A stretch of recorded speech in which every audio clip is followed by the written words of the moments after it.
여러분의 올바른 독해학습을 도와드립니다. 디딤돌 초등 독해력 주요 내용 핵심 강의 함께 보겠습니다. 자, 우리는 인물의 마음 변화를 파악해요 함께 하고 있는데요. 이제 실전 훈련 해봐야 되겠죠? 자, 목표 달성을 위한 실전 훈련 이번 시간에 함께 만나볼 글 제목은 누나와 앵무새입니다. 누나라는 인물이 등장한다는 건 알 수 있을 거고요. 과연 여기 등장하는 앵무새도 인물일까?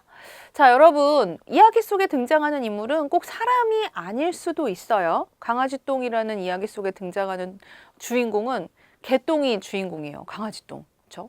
이렇게 꼭 사람이 아닐 수도 있는데 동물이나 식물이나 사물이 사람처럼 등장해야 인물입니다. 그냥 그 동물 자체, 사물 자체로 등장했을 때는 인물이 아니죠. 자, 누나라는 인물과 함께 앵무새는 무엇일까? 내용을 살펴보도록 하겠습니다. 피곤해져러 집에 돌아온 나는, 나라고 하는 인물이 나와 있어요. 나라는 인물 나오죠. 저러라는 표현이 있는데 우리 친구들 어휘력은 독해에서 아주 중요한 힘입니다. 저러, 우리 교재에 나와 있어요. 사람이 술이나 독한 기운에 의하여 영향을 받게 되어 이런 뜻이라고 하는데, 그러니까 피곤해져렀네요. 그러니까 너무 피곤해 영향을 너무 많이 받았어. 그죠?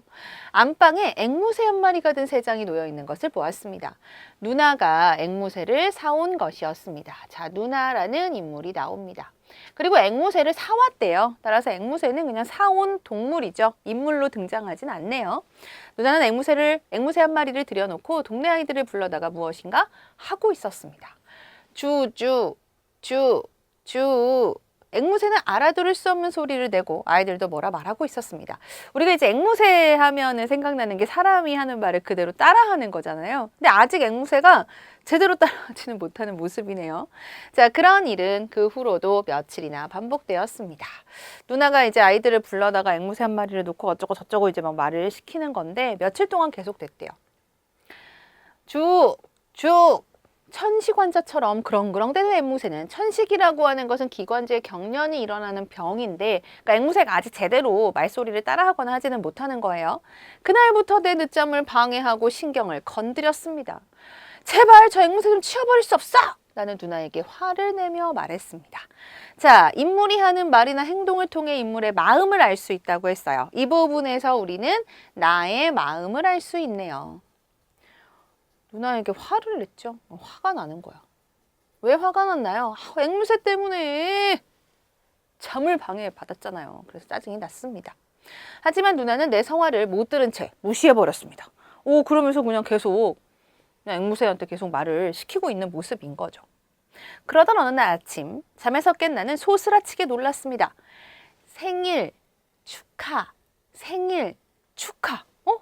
앵무새는 분명히 그렇게 말했습니다. 앵무새가 그렇게 말했다고 알아들었다는 건 앵무새가 정말 이런 그 말소리를 그대로 흉내냈다는 거죠. 웬 생일 축하? 누나가 건네준 카드에는 단정한 글씨로 이렇게 써 있었습니다. 뭐라고 써 있었을까요? 생일 축하한다. 내 목소리로 이 말을 하고 싶었는데. 생일 축하. 목소리가 없는 누나가 난생 처음 내게 들려준 말이었습니다. 자, 우리는 이 부분에서 누나라는 인물의 처지를 알 수가 있네요. 누나의 처지예요. 어떤 처지인가요? 목소리가 없는 누나가 라고 했죠. 그러니까 누나는 말을 못하는 모양입니다. 누나의 처지. 그런 누나가 나한테 처음 내게 들려준 말은 생일 축하였어요. 자기 입으로 말을 못하니까 앵무새한테 그 말을 가르쳤던 거죠. 그러니까 자기가 못 가르치니까 동네 아이들을 데려다가 가르쳤던 거예요.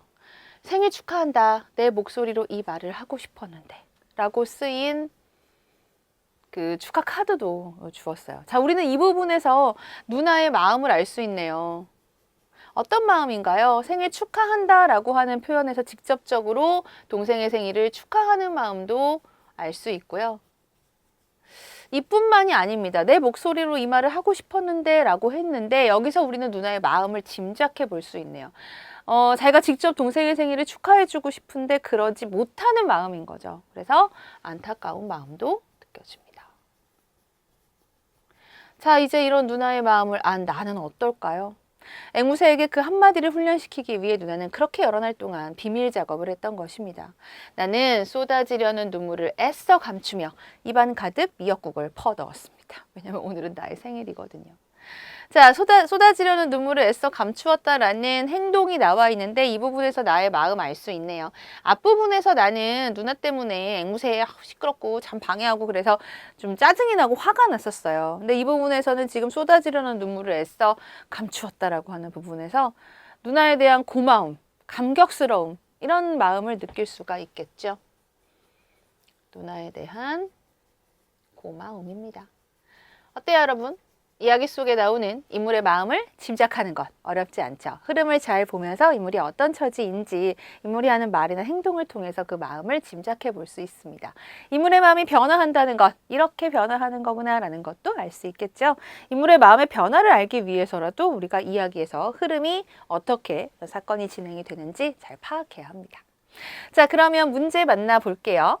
집에 돌아온 나가 본 것은 무엇인가요? 입니다. 그래, 앞부분에 있었죠. 앵무새가 방 안에서 날아다니는 것 아니고 아이들이 앵무새와 누나를 놀리고 있는 것 아니고 누나가 아이들과 함께 앵무새를 쫓아내고 있는 것 아니죠. 누나가 앵무새를 놓고 아이들과 무엇인가 하고 있는 것을 보았죠. 그래서 답은 4번이 됩니다. 그 내용 잘 파악하면 쉽게 알 수 있는 문제이고요. 자, 이어지는 문제. 이 글에서 나의 마음은 어떻게 변하였나요? 자, 인물의 마음을 나타나 있는 상황을 보여주면서 바로 이 부분에서 알 수 있는 인물의 마음이 뭐냐 하는 문제도 나오지만 이와 같이 인물의 마음이 달라지는 경우에는 그 마음의 변화 양상을 묻는 문제도 나옵니다. 물론 상황의 흐름과 함께 묻는 문제도 나와요. 그래서 이런 마음을 알 수 있는 구절이 무엇인지를 묻는 문제도 나오고 반대로 이런 구절을 통해 알 수 있는 인물의 마음이 뭔지 그 변화는 어떻게 이루어지고 있는지 묻는 문제가 나옵니다. 자, 힌트를 먼저 볼까요? 인물의 마음 변화 파악하기. 인물의 마음은 마음을 직접 표현한 부분이나 뭐 슬프다, 기쁘다, 화가 난다 뭐 이렇게 직접 표현한 부분이나 인물이 자신의 마음을 표현한 말이나 행동을 통해 알 수 있습니다. 그래서 이 글에서 나의 마음이 나타난 부분을 찾아서 마음이 어떻게 바뀌었는지 생각해 봐야 하는데 자, 글의 앞부분에서 보면 앵무새를 치워버리라면서 누나한테 화를 냈잖아요. 자, 여기서 알 수 있는 인물의 마음은 나의 마음은 화가 나는 마음이에요. 그래서 즐거움이나 궁금함이나 미안함으로 시작하는 게 아니라 화가 남으로 시작을 합니다. 그러다가 자, 누나가 앵무새한테 왜 그렇게 그 말을 가르치려고 했는지 뭘 하고 있었던 건지 그 비밀은 나의 생일날 풀렸죠. 생일 축하라는 말을 해주고 싶었던 거예요. 근데 누나는 말을 하지 못합니다. 그래서 앵무새가 대신 말하게 하도록 그동안에 그렇게 동네 아이들과 함께 열심히 작업을 했었던 거죠. 자, 누나의 마음이 나의 생일을 축하해 주려는 마음이라는 것, 그리고 직접 자신이 그 말을 하지 못해서 안타까워한다는 것을 알게 되고 나는 막 눈물이 날 것 같았어요. 이건 고마움, 감격스러움 이렇게 생각해 볼 수 있죠. 그래서 화가 나면서 고마움으로 인물의 마음이 바뀌었습니다. 답은 3번이에요. 자, 마음은 사람이라면 누구나 가지고 있습니다. 그래서 우리가 있는 이야기 속에 등장하는 인물도 그 마음을 드러내고 있죠. 직접적으로 표현한 말을 통해서 나타내기도 하지만 말이나 행동을 통해서 짐작해 볼 수도 있기 때문에 이야기의 사건이 어떻게 흘러가는지 그 사건의 흐름과 함께 인물의 태도 변화, 마음 변화를 파악할 수 있어야겠습니다.